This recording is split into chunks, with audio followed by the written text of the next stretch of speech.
What is up, guys, and welcome back to another video. Today I show you how to set up your air suspension on your mountain bike to perform its best on any trail. For your suspension to perform at its best, you have to set it up correctly in order for it to correctly contour to every part of the trail. When your fork and shock compress, they absorb the energy generated from the impact and allow you to continue on down the trail.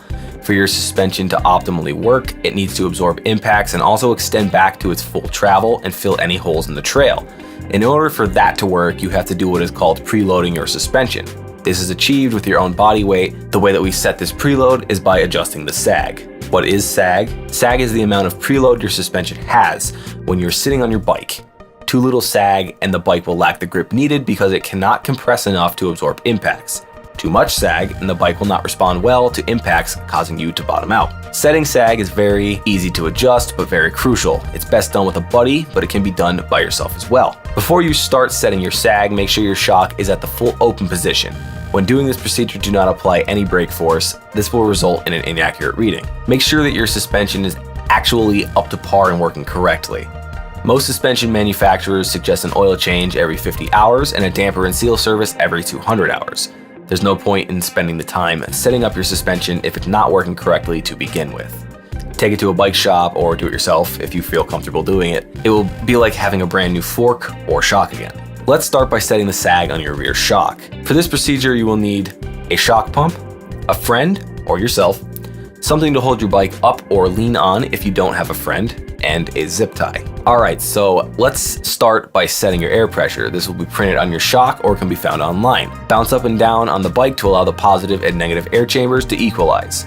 Make sure you're allowing the shock to achieve its full travel. About 5 pumps or so is okay. Get into your normal seated riding position, making sure to wear all of your normal riding gear. Backpack, water bladder, pads, etc. Allow the suspension to settle for around 5 seconds or so. Have your assistant or yourself push the rubber O-ring on the shock stanchion up or down onto the shock's wiper seal.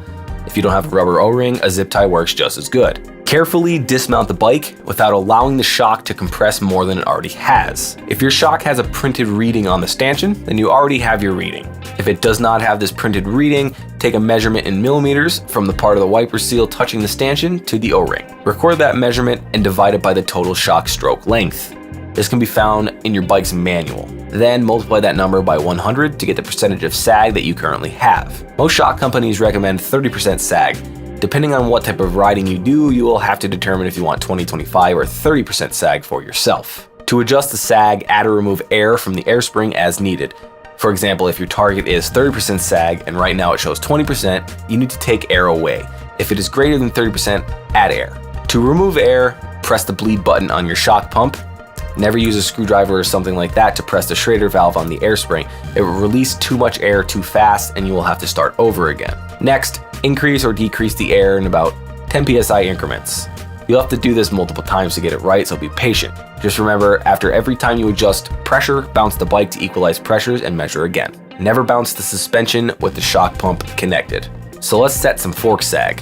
This is generally the same as setting the shock, except you will be in attack position, standing. Set your air pressure to the manufacturer's recommended pressure. This can be found on the lower legs or online. Again, bounce your weight firmly up and down to equalize the positive and negative air chambers and free up the seals. Assume your attack position, allowing the suspension to settle for about 5 seconds. Have your assistant or yourself slide the O-ring down to the wiper seal. Carefully dismount the bike. It is best to rock your weight backwards into a sitting position. Note the position of the O-ring. Make the same measurement you did on the shock and get your sag percentage. Add or remove air to get the correct sag. Now, go ride your favorite trail and see how the bike feels. If done correctly, you should feel an immediate improvement in your ride.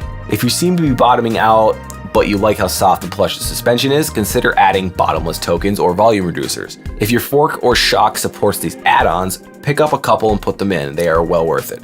Now let's get into setting some rebound settings. Chances are you have a rebound setting on your fork or shock. It's another tuning element to further allow you to fine-tune the feeling of your suspension and how it performs. Go ahead and turn it all the way to the full fast position. Bounce the bike. Now turn it all the way to the full slow position and bounce the bike again. You should be able to tell how drastically different both settings are.